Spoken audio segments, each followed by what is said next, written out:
Welcome to the ATA podcast, where we talk to former elite athletes sharing their insights and wisdom derived from successfully transitioning into life beyond the game. A very warm welcome to the Athlete Transition Accelerator podcast. We're delighted today to be joined by Dara Alizadeh, a former rower, a man who has been president of the Cambridge Rowing Club, rowed in the Oxford-Cambridge rowing race, and gone on to be a double Olympian, competing in both Tokyo and Paris. So we're really looking forward to our conversation. And first and foremost, Dara, a very big welcome. Thank you for sharing your time with us today. Of course. Thanks for having me. So our first question is repetitive. We always kick off in the same way, Dara, but obviously we're going to talk about transition for you. I know you retired only very recently, just last year, but a lot of years in the boat. I think our research said, I think it was 15 or 16 years you were competing. So a phenomenal chapter of competition there. If you just had to pull out one or two of your memories that really bring that sense of pride now that you're out of the water, you're not rowing competitively anymore. There'll be many, I'm sure. But if you pulled one or two out for the benefit of the listeners, what comes to mind? Ooh, one or two.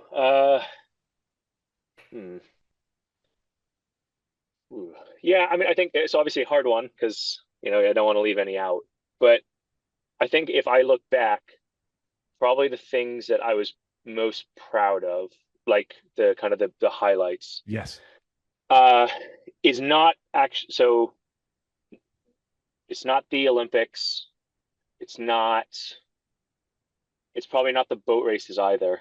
Uh, I would say that probably the one that I was most proud of was so I raced at the U23 level, Okay. um, for the US, so dual citizen. Yep. And I raced just after my graduation from undergrad, my last year of D1 rowing. Um, I raced for the U23 team, and we got silver in the men's eight. We got silver in Plovdiv, Bulgaria at the U23 World Championships. Um, and I think, that is probably what I lean on most in terms of just, what I look back on, what I'm most proud about, only because uh, I had kind of that goal probably for the longest and it kind of grew as that year went on. I'd had that goal for much longer than that, but um, all I really wanted out of that year was just to get an invite to the selection camp. That's all I wanted. And I Right. worked my ass off. The program I came to, it was, I think we were maybe top 10, but not a lot of guys went to the U23s, but I just had decided okay, this is what I want, more than anything, just to get the invite. Yeah. And then when I got the invite, I was over the moon. I was so happy. And then I realized oh my God, I'm going to go to this camp and there's going to be guys so I went to Penn. There's going to be guys from Harvard and, Washington and Cal, all the big programs, all guys who have been to U23s before, right? They're all, hugging each other, right? It's good to see, you Yeah. again for the third year in a row.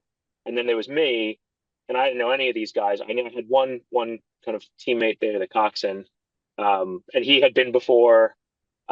So I basically I said, all right, my goal now is just to make the team. Just don't get cut Yeah. tomorrow. And so that's how I basically spent the whole summer, was every single day. If I don't bring my A game, and I'd have to get myself so psyched up that morning, be like, all right, don't get cut today. Don't get cut today. Don't get cut today.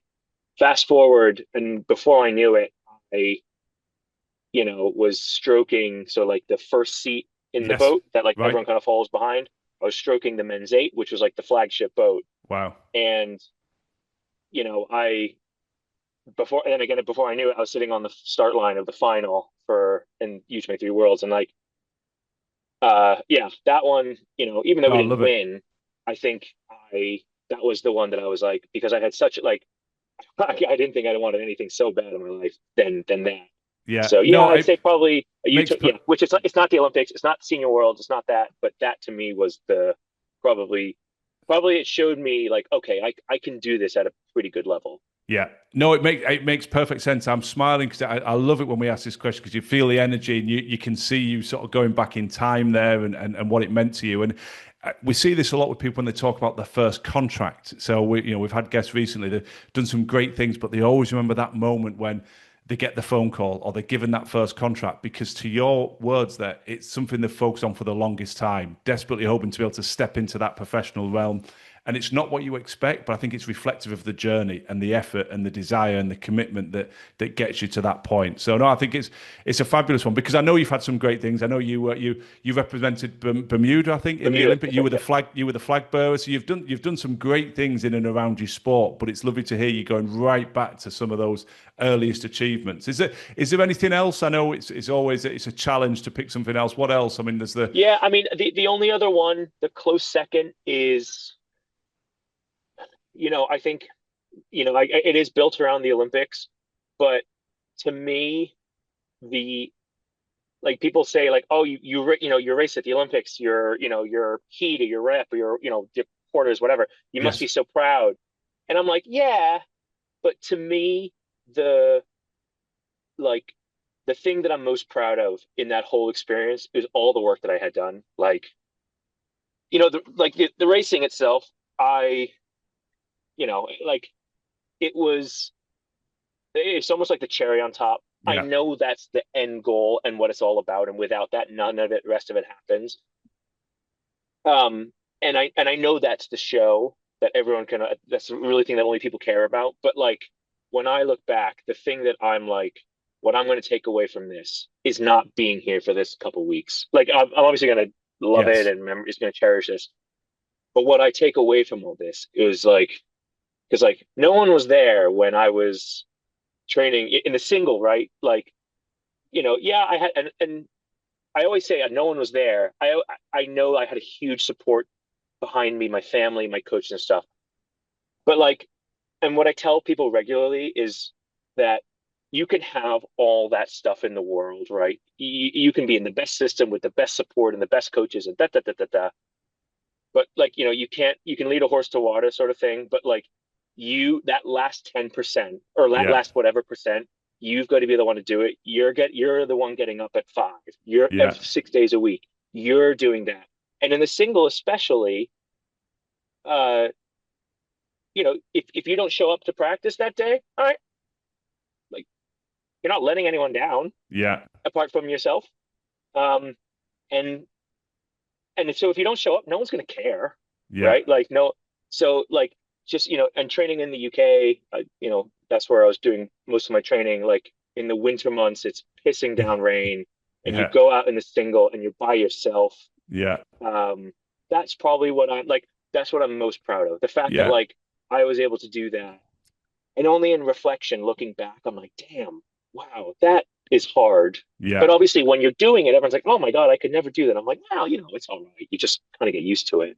But don't, it's only then, trying to celebrate those achievements. It's the training, the effort that went into it. The Yeah. Olympics was just the result of it. But Yeah, no, and I feel the pain because I've never rowed competitively, but having played in any sort of elite athlete will know the pain of the concept two rows, etc., from the conditioning perspective to then do that and coordinate and be on the water in all weathers. So I have the utmost respect for the training that goes into rowing. And as we said in the intro, you didn't just do that for a couple of years. You did that for year after year after year. So it stands to reason why that comes to mind because you can't just train for a couple of days and compete at the top level in rowing. So good for you. Now, bringing it back to, we said in the intro as well, Dara, that you're not that long retired. So just give us a little bit of an insight. It was 2024 that you retired.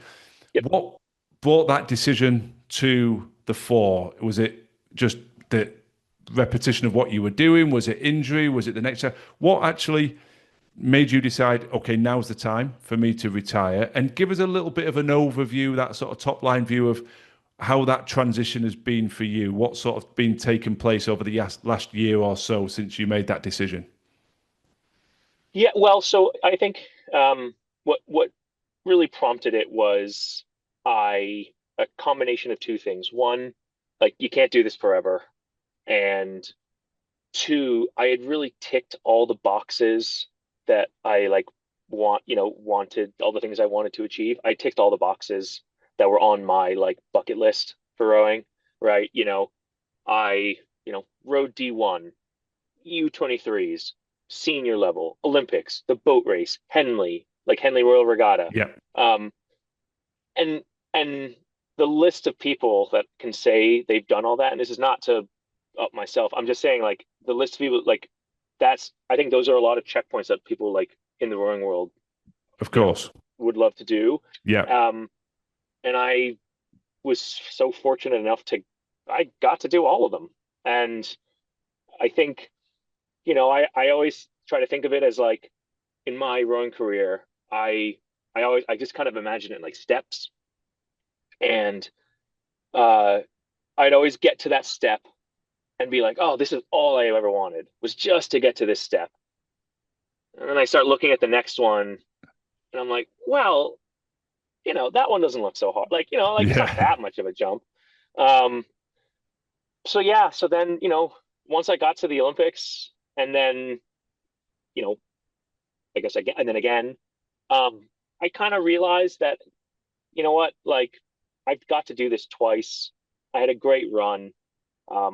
Age starts to play into it as well. Yeah. I know there are rowers who, very famously went past the late 30s and I think even to their 40s, right? If you think of like Steve Redgrave, Mahi Drysdale, like these guys were older and had been to, four or five Olympics. Yeah. Um, but I think I probably also just decided that the only next step, the final step for rowing for anyone would be an Olympic medal. And I think I probably said, look, I've gotten to do so much, so many great things. The Whether I can or can't, just do I have the time Yeah. and the will to try to go to that next step? And the reality was, I said, I kind of want to get on with my life Yeah. and, you know, almost like a quit while you're ahead thing. Yeah, yeah, no, it makes I'm sense. really I going mean, to I do can I that. can see you wrestling with it even as we talk, and it makes absolute sense as you walk us through that thought process. That's exactly what we hear day in, day out. Athletes, can I? Yes. Do I want to do it? Not sure, because there's no shortcuts. As we said, what you put your body through, what you have to commit to, is huge. So there's no half measures. So you made that decision. Dara, where's that taken you? Give us a little bit of a flavor. And again, no pressure, because sometimes we talk to people that are several years outside of retirement. You're a year or so. So what has sort of started to transpire for you? What are you doing now, and how's that sort of transition journey looked for you? Yeah, it's been a really interesting one. I knew it was going to be challenging. Right. I've got many friends, all of whom stopped. Uh, it wasn't really something I talked to them about. I just, you'd hear about it, right? Hmm. Um, uh, and yeah, so it's been an interesting one. Now, I'm working currently in London. So I work at Accenture. I do tech Right, consulting, and with a focus on like tech transformations, in the tech transformation space with a focus on cloud implementation. right. So all, it's really interesting stuff. I love being in the like tech transformation space, especially with like now that like AI and stuff is coming on, like companies integrating that and bringing that on board to their services. So that's really cool. I enjoy that.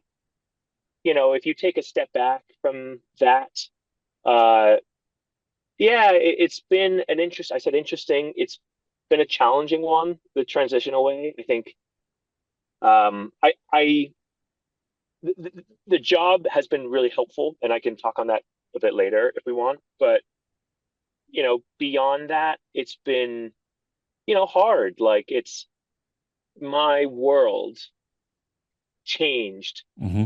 on August, what was it?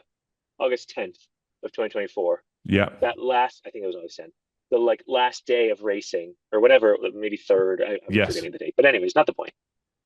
Uh, after that, I have not been in a boat since that final, so I don't haven't really felt the urge to do so.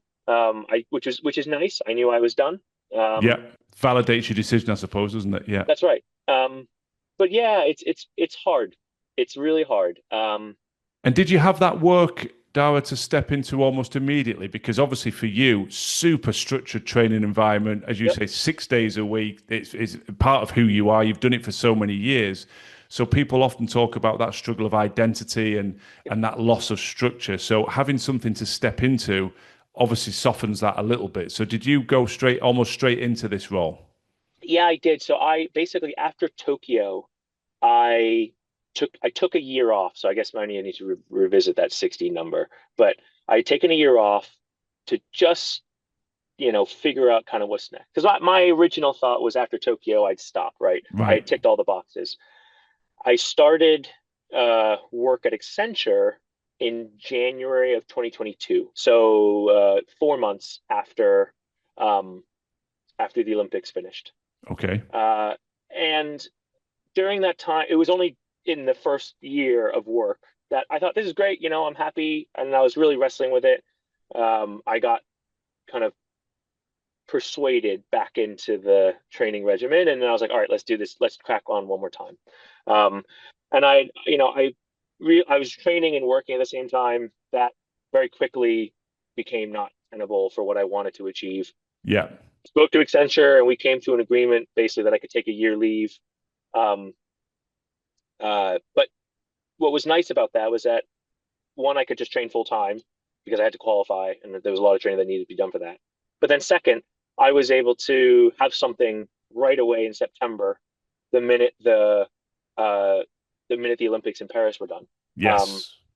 and that was really, I think, it was super super important for me, just because I think what I tend to see, from the sample size that I have of other mostly rowers who who stopped rowing from the international scene, um, is that if they don't have something lined up afterwards, Yeah. they can really struggle. And because it's the it's like that first day. I remember in college rowing, that first day of when training stops for you got like an exam period, and it's the first evening before you don't have to get up the next day. So you're like, Yeah. oh, this is great. We can go out, like we Yeah. can have a great time, and I don't have practice tomorrow.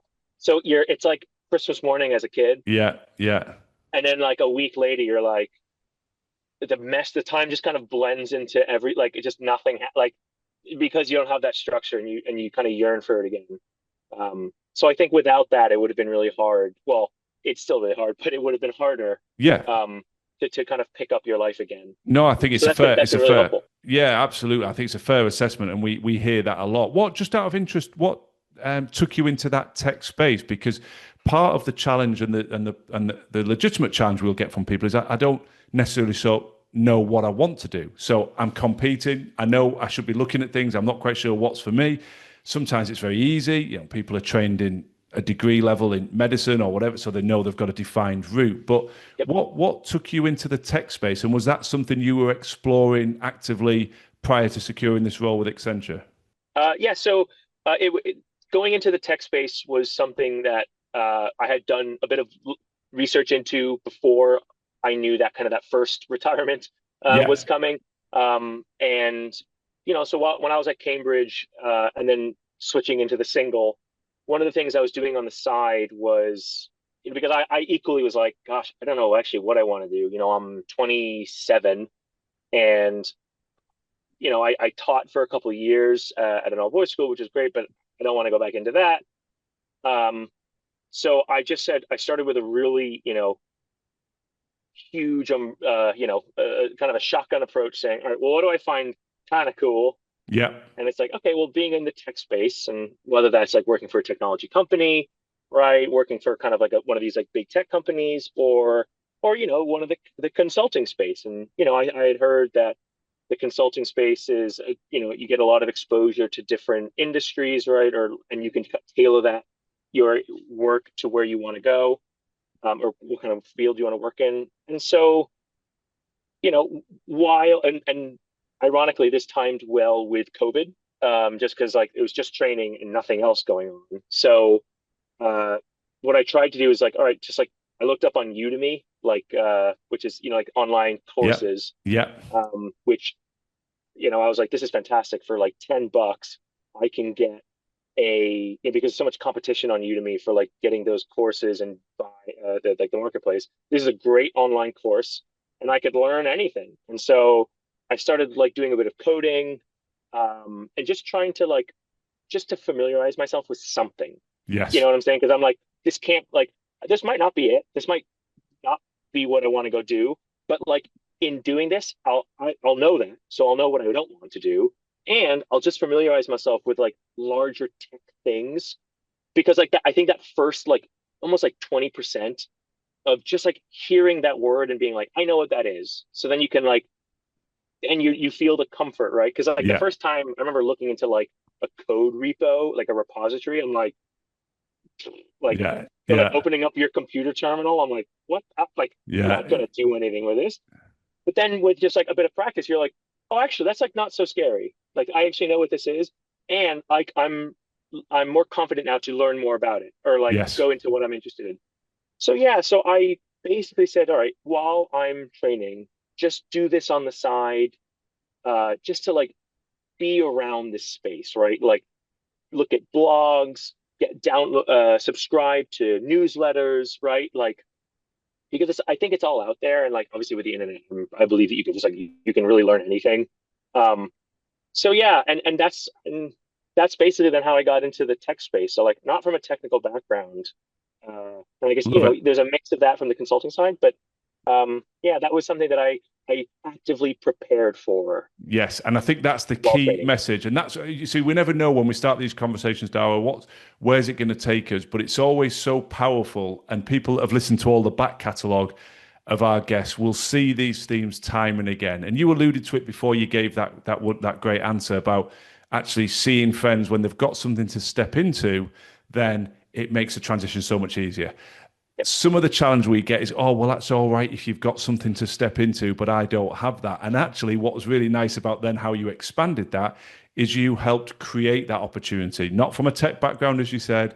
You had some time on your hands, as all elite athletes do. We say this yep, every episode. It's not yep, to critique the discipline or the work ethic, but you've all got more time than you realize until you step yep, out of your yep, sporting bubble. And you invested that in reading blogs, doing courses, to then narrow down, as you called it, that shotgun approach, to narrow it down and say, tech does feel like something. So I just think it's another really nice example. First guy we've spoken to that's gone into tech, and we've had lots of men and ladies talking about different, but there's an avenue almost self-taught, the interest, and you explored that interest under your own motivations, and then that's led you into a job opportunity at the other side, which I think yep, is great.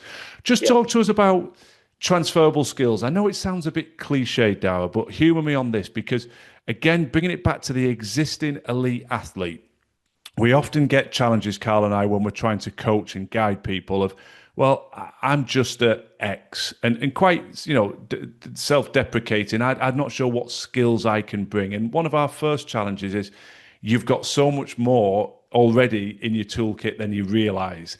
You need to listen to some of the former elite athletes that we've spoken to because they start to bring to life some of the things that they honed in their disciplines of sport that now help them in industry. So forgive the question. I know you'll have been asked it before, but I think it's important for existing athletes to start to realize that there is a lot they're already sharpening and developing from a skill set that will help them in industry. So is there anything that comes to mind for you in that regard and that you've brought out of rowing that helps you now in your industry career?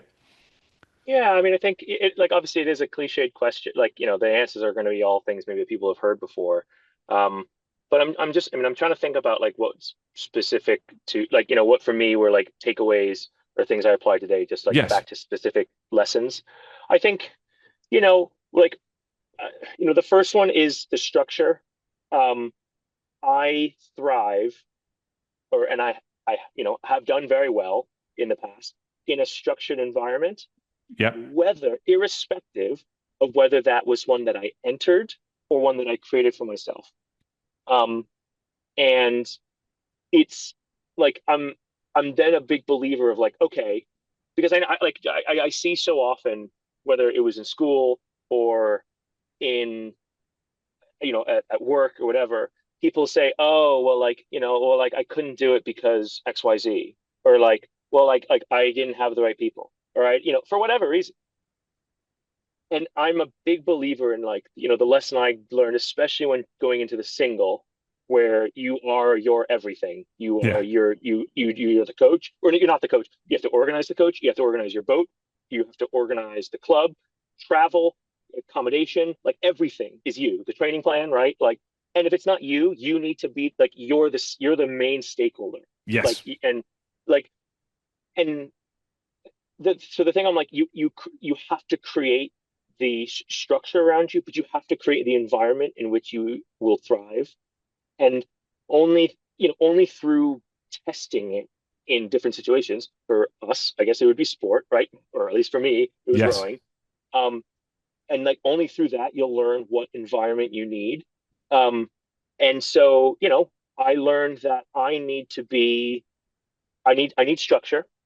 I also need to be, and like, hand up on this one, I need to be in an environment where I am with people who are better than I am. I need to be with people who I can look up to, I can respect, because my real self assessment is like I just don't do as well, or it's a much greater effort if I'm automatically the star of the show. Like if I'm Hmm. the best guy there, sure I can push myself, but there's just nothing quite like, there's nothing I can do in that situation, in that environment, that will get me to that point where if there's a fire under my ass, or like there's someone who I'm like, that guy's awesome, or that girl's awesome. Like I want to be like her, or like my manager or something that I'm like, I really respect them. I have to be in an environment that does that. And it's gonna Yeah. be really pressure filled. And then it becomes a situation of like, how you talk to yourself, right? Like when I screw up here, right? I screw up at work or something. You know, it's like, okay, one of the more recent lessons is just like, all right, you screwed up. Okay, you can feel bad about it for 24 hours, and then because no one cares, no one cares. They're not thinking about you.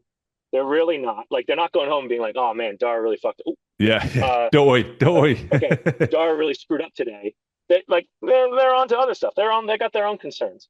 The only times that people really care is that, like, what have you done? What are you going to do now? That's like, you get 24 hours to feel bad about it, and then you say, all right, what can I do to fix the situation, or what can I do to be better next time? Yeah. And like that's the only thing that, like, and I get that, from rowing, right? You have a bad race. I think, to match my qualifier, I had a shitty heat. I did really poorly, and then I was in the rep. And the rep, if you screw up in the rep, that's it. You're done. Like you're going home and you're not going to the show. And I was really getting down on myself. And my coach at the time was just like, "Look, dude, you're defeating yourself here. Like all you got to, like, you're still in it. What are you upset about? Like you're Yeah. still in the show." Yeah. So it's like get your head out of your ass, and like like like there'll be time for the postmortem later, Yeah. but you still got a job to do. And I try to take that here, right? Like if I screw up, uh, cool. Like, all right, hand up, take responsibility, say what can I do to fix this, and then it's on you. Like, Yeah. and I think it's, yeah. So having that structure, creating the environment, um, and trying to say, like, falling forward. What are you going Yeah. to do to pick yourself up? Yeah, and fabulous answers. I mean, I really enjoyed your articulation of those because they're transferable to everybody. And again, being balanced here, you don't know what you don't know. That was a famous line from a mentor of mine that I used to think she was talking in riddles. But for those athletes that are listening, when you step into business, what you've just alluded to there, Dara, a lot of people who haven't been exposed to sport are intimidated by the high performers. They're intimidated when there's people that are significantly better than them. They feel more comfortable to be one of the best in the room, and they feel very uncomfortable when they're not. But they don't use that as a galvanizing force, as a motivation to get better. Whereas, as you articulated perfectly, you're used to being in environments right back from those under 23s when you just want to get there, you just want to get in the boat, and then look at the success you had.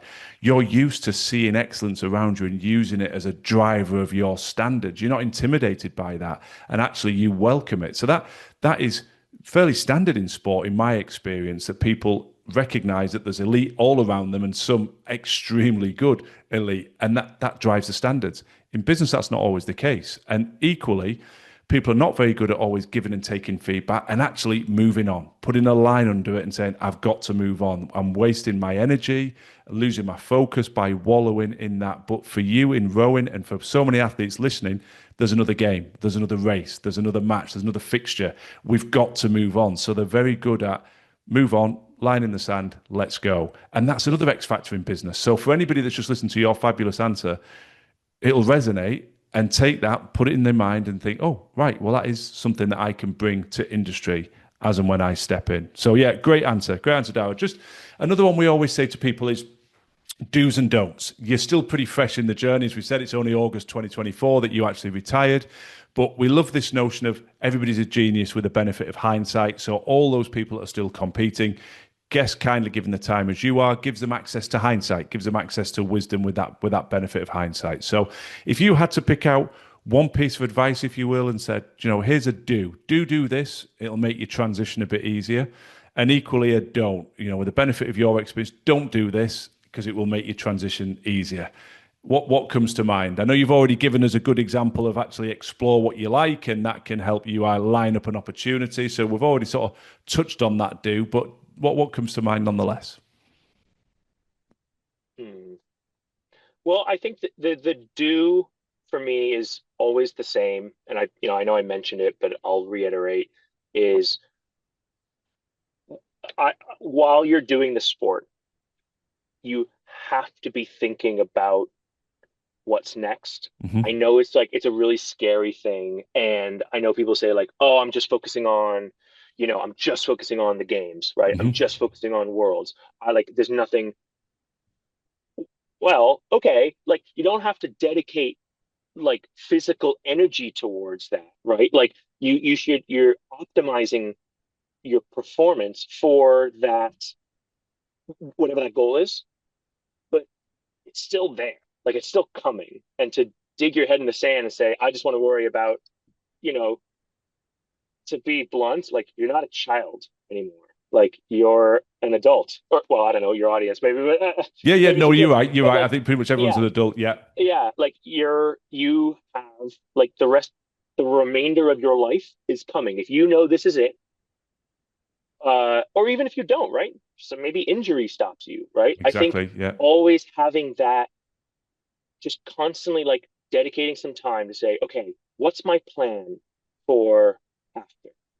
And I think just you need something to get up for it. Like, even if it's like you have to have something that you dedicate yourself to. And even if it's so vague, it's just like, when I took my job, I was like, I don't know the first thing about, you know, tech architecture. That was like kind of my entry point into Accenture. I'm like, I don't know the first thing about this, but I have it coming up in 3 months. I better get cracking on something because I don't want to show up looking Yeah. completely ignorant. I better like now I've got something driving me. Like, whether it's I want to succeed in this. I don't want to look like an idiot. I don't, but because I had that thing that I'd set myself up for while I was still rowing. And then once it was set up, once I knew that I had that job or that whatever lined up afterwards, I'll think about it again. But Yeah. until the games or whatever that first goal is done, because you've got a plan, you know then it's a finite time that you can truly relax. Because I think then without it, the the doom spiral that I've seen people fall into is Yes. that they just like drop everything, and they can just for like finally like relax after the games or the competition, and they but they don't pick it up because they're always used to after that competition taking some time to just veg out, do nothing, Yeah. and but because like they've never had to, right? Maybe they've had to go back to school or they've had to do something else or the next season, but that's it. There's no more season. There's no more school. Yeah. There's no more nothing. There's like the real world. And like, again, you're not a kid. No one's going to be like, oh, right, like you got to go back to school. Like you got to do this. You can just edge out and like, the longer you do it, the harder it gets. Yes. Right. So yeah, I think Yeah. this is a very No, well long-winded way said. of saying No, just no, having, well said. yeah. No, it makes sense. And what about the don'ts? Is there anything that you like, oh, with the benefit of hindsight, don't do this? Mm. it's related, and this is going to be a really like easy one for me to just chuck out, but it's don't make excuses. Right. And what I mean by that is like, and that's such an easy thing to like just suggest. But when I hear people say, "Oh, I just don't have time. I'm so busy with," shut up. Yeah. You do. I've seen it at the highest level, and I'm not talking about me. Like I've seen it guys who are medalists. They're in the hardest programs. They would have like a side job. They like I've seen it stretched. Or forget that, people with kids. Like I'm not interested in like most people. I'm not interested in hearing you don't have time. Yeah. Bullshit. Yeah. Like don't make excuses. And on top of that, you could be right. You might be like, wow, you're really stretched, but you're still the loser if you don't do these things. Like if you make excuses, you're still the loser. And everyone's gonna go, oh man, wow, that's so hard for you.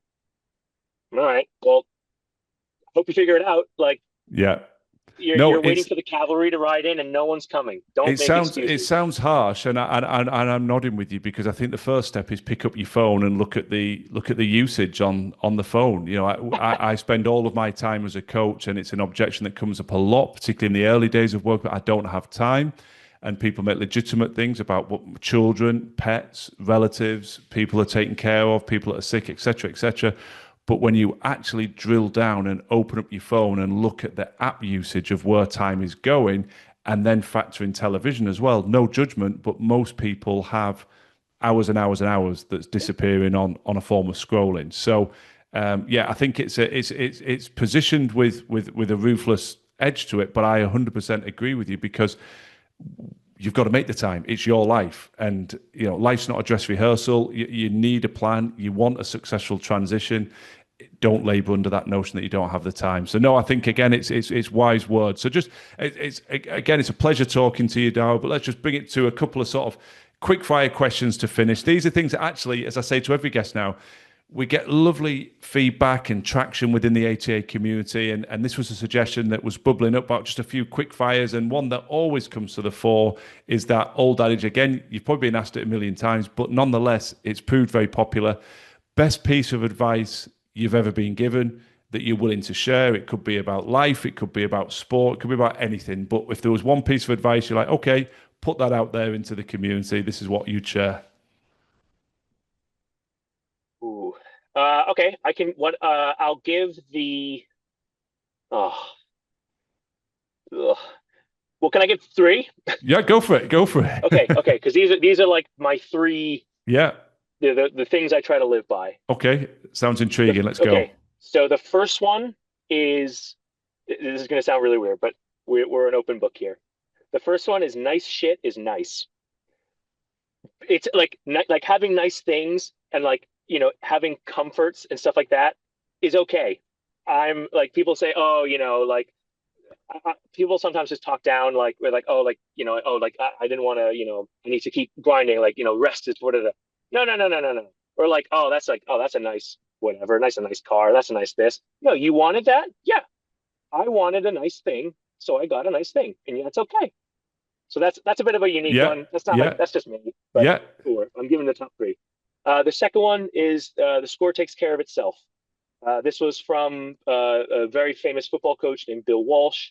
He was coach of the 49ers, like Jerry Rice and Joe Montana, those guys. Uh, he wrote this book, but it was an adage of his. You focus on the fundamentals, the score will take care of itself. Don't waste time looking at the scoreboard. Look at the field. If because when you look at the field, this like and you just focus on doing the fundamentals right, the score will take care of itself. The number's not going to go up because you're looking at it. And then the last one is I say truth and courage. I believe that most issues in life, like nearly all of them, are personal issues, and all of them can be can be fixed if you just live by truth and courage. You know, have the courage to say what the truth is from you. Like, and it sounds weird, but like, it's speaking the truth and having the courage to do so. Yeah. And I think when people, if you try to tie it back to like, oh, I don't really know what I want to do, or like, oh, well, I just don't have time. I think really it's that like people are just kind of nervous, or they're scared, or they're afraid to even have that conversation with themselves that maybe the end is coming for rowing, or sorry, not for rowing, but for Yeah, yeah, sport. for any discipline, Um, yeah. uh, and it's truth and courage, having the courage to say, okay, this is this is like what's coming. This is what I fear, or this is whatever. This is like, but this is the truth, and it's having the courage to say, okay, it's real now, and it's coming, because only then can you address it. And I Yeah, think it applies not just to this, but to like all issues, personal relations, your boss, your family. I think, yeah, truth and courage. yeah, So nice yeah. shit is nice. The score takes care of itself, and truth and courage. Well, you raised the bar and it was well worth it. I think that's a fabulous three. And I think you're right. Your final point, I absolutely endorse. I think that resonates across everything in life, both sport and in business. Now, you mentioned Bill Walsh, you mentioned that book. And that's another question that comes to the fore regularly. What's a particular book that's had an impact on you, a book that you would recommend and share and say, that'd be worth reading? Might be that, could be something else. What comes to mind for you on that Yeah, one, Dara? sure. Oh man, there's so many. That one is a big one. The Score Takes Care of Itself by Bill Walsh. He kind of just outlines taking a shitty 49ers team just winning the Super Bowl in 2 years, and he just lists top to bottom everything he did in the organization, his methodology, his approach. Um, that was really good. Another one is I think it's called The Courage to Be Disliked. Yeah. I love that book. It's an interesting format. It's like a unique format. It's like a whole dialogue. Um, but that was, I think, where it came that got the truth and courage from. Um, oh man. That's good. You don't have to go again. Yeah, You're yeah. doing them I in guess threes. These the are last great one would advice. be Yeah, go on. it's like The Way of the Seal. It's a um like an ex-Navy SEAL just talking about how they used to operate. I'm a huge fan of like high performance military uh, uh groups, Yes. teams. I think it's the most impressive thing. I think those guys are, just I'm like, I've been around the running world and I've seen the best. I'm like, yeah, but these guys are on like another level on Yeah. how they need to operate, because there's a lot more at stake than just not winning a race. Um, Yes. and so, yeah, The Way of the SEAL is just, I learned so many good mental exercises and approaches and how to approach things. Yeah. It's Perfect. No, I not an love it. elegant way of putting it. These are great. And with the courage to be disliked, I've read the other two. I haven't, so I enjoy this question as much as any of the listeners as well, because it gives us, a great action point to then go off and check those out. So, last question. Again, they are a bit cliched, but they prove popular. And actually, I've two cliched questions: best piece of advice and best book. But I've loved your answer. So the final one is: you've got three people coming around for dinner, evening of food, entertainment, few drinks, stories to be told and enjoyed, etc. Living or dead, doesn't matter. Who would you invite to dinner?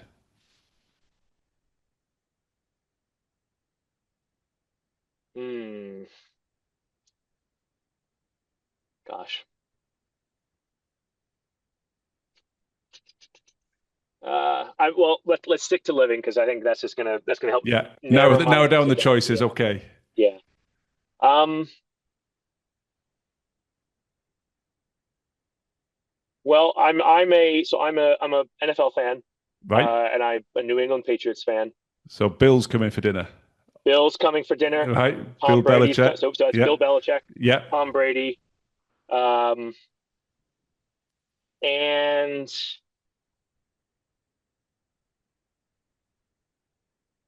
I don't want to say anyone from the running world, because to speak freely, that's probably pretty accessible in Yeah. my world. Um, so yeah, Tom Brady, Bill Belichick, and let's say Bill Walsh. I you know Nice. Yeah, yeah, yeah. You've given him a very big rap with football that book. focused, Yeah, but bring him in yeah, and I think Bill Belichick is, in my view, the greatest coach of all time.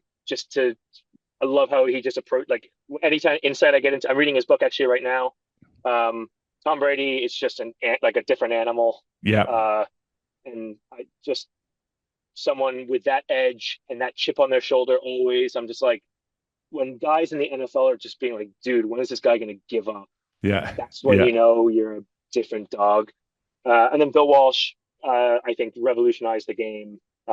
So many, and his coaching tree. is so impressive. So that's, I think, like a very unique thing to him, where I'm like, how did you do that? How did you pass on and teach the guys under you to then become good on their own? Right? Yes. Because I think that's a really unique thing that I think it's only him who has such a wide, you know, array of characters under his tree. Yes. Yeah.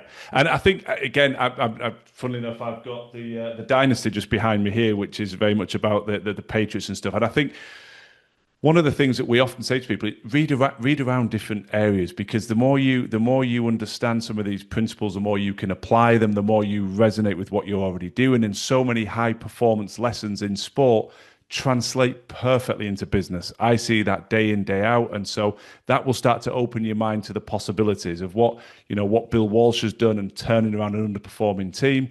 Well, there are plenty of underperforming teams in business ready to be turned around. And so I think part of this, the interest is, yes, they're fascinating stories, but actually it's educating you and showing you the possibilities of what you can carry forth into industry as part of your transition as well. So, Dara, listen, it's gone by in a blink of an eye. I've loved the conversation. I've loved the insights that you've given. I think it's been very, very insightful. And I think it's particularly powerful in that you are still pretty fresh into that transitional journey and are candid enough to say, hey, this has been tough, but you've articulated how you came to those decisions when you knew the time was right.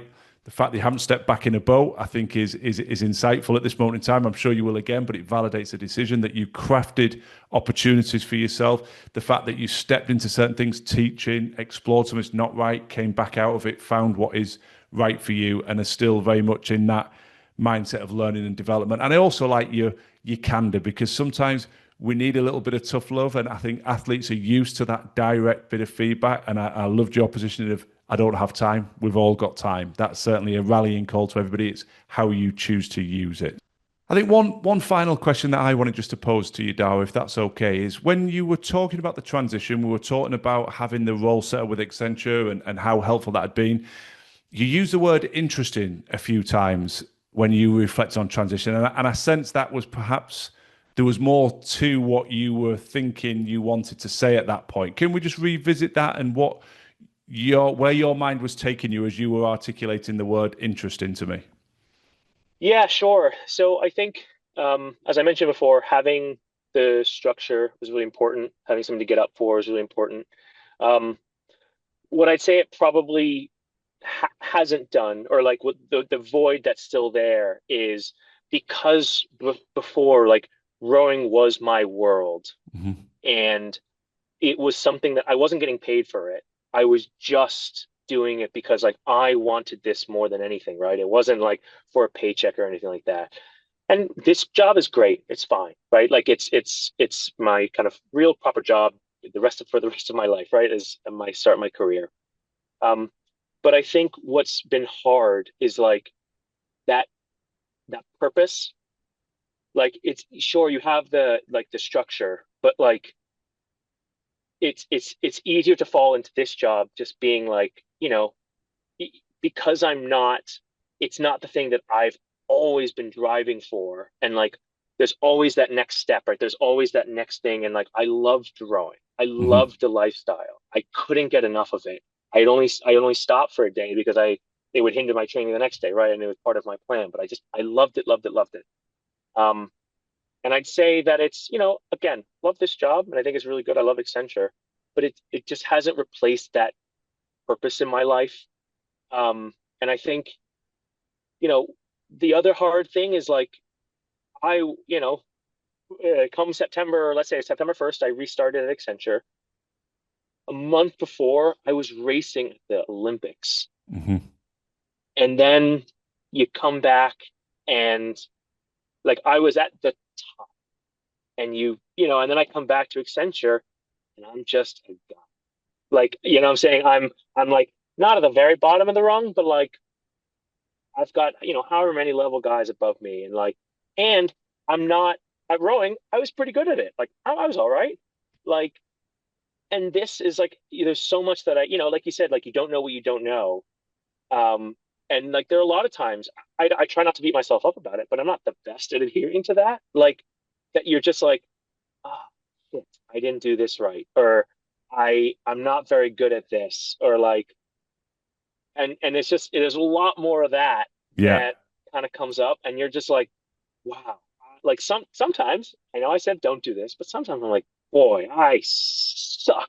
Yeah. And Yeah. like, and yeah, and like before I would wake up and I'm like, this is awesome. Yeah. This is so sick that I'm getting to do this. And I get to go out, and I don't care if it's pissing down with rain, I'm gonna have a good attitude. And this is so good. I love this. Yeah. And it's just not the same. Yeah. And I Yeah. and you know, then like the feelings that I felt at, when winning big races, or, I think of the first boat race I won. I don't think I've ever felt that feeling again. Mm. Well, And I mean, it's yeah, so like so. it's No, just it's powerful. It's powerful what you're saying, and it sounds almost disrespectful to you, Dara. But I'm going to take that very real and very raw insight and try and just utilize it to the benefit of the listener for a moment, because I think the message that I take from that is enjoy enjoy the chapter while enjoy the you're in it. ride.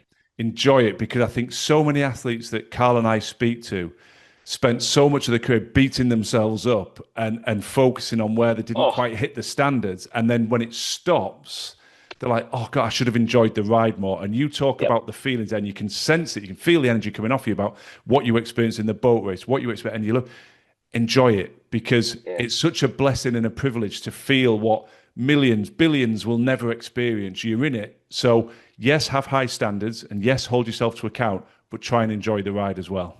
yeah. And sorry to drag on. It's funny. I said the thing that I was most proud about was that U-23 medal. Yes. But the thing that I look back on, and like the hardest lesson I learned was like, because I was so worried about getting cut every day, I didn't enjoy the ride. Right. And so I look back at the summer, I'm like, God, what like happened? Like, what did I Yeah. do? Like, and it just went by so fast. And I'm like, man, that some of those rows in that eight, well, that was maybe one of the best dates I've ever been in, with some of the best guys. And I just like some of those easy rows where it's supposed to be easy. I was so worried about like, oh, if I fuck this up, like I'm gonna get cut.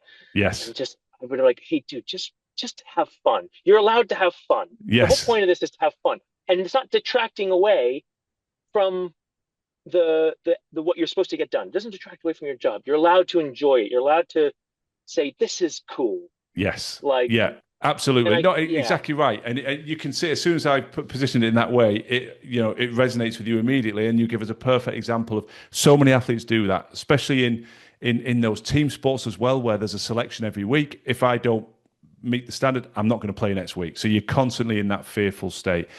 The other thing, and again, forgive me because I don't want it to sound like I'm patronizing your authentic response here, but naturally, you had 16 years in the boat, as you said, 16 years of honing your craft. And for the vast majority of that, 6 days a week, training upon training upon training to get to a level where you were one of the world's elite.